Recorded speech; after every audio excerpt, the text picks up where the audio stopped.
This Gillette shave gel. Let me show you what it looks like. It's a gel and it smells really good.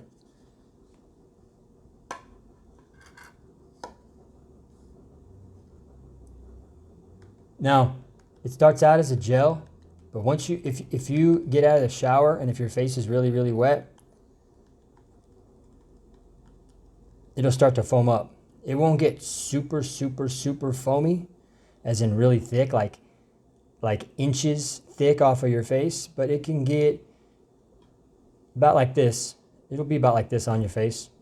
So it's fairly thick foam if that's what you're after.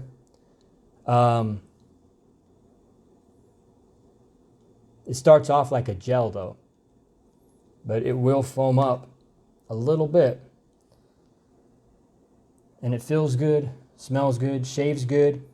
I've shaved with not just regular razors, but also a electric wet and dry razor.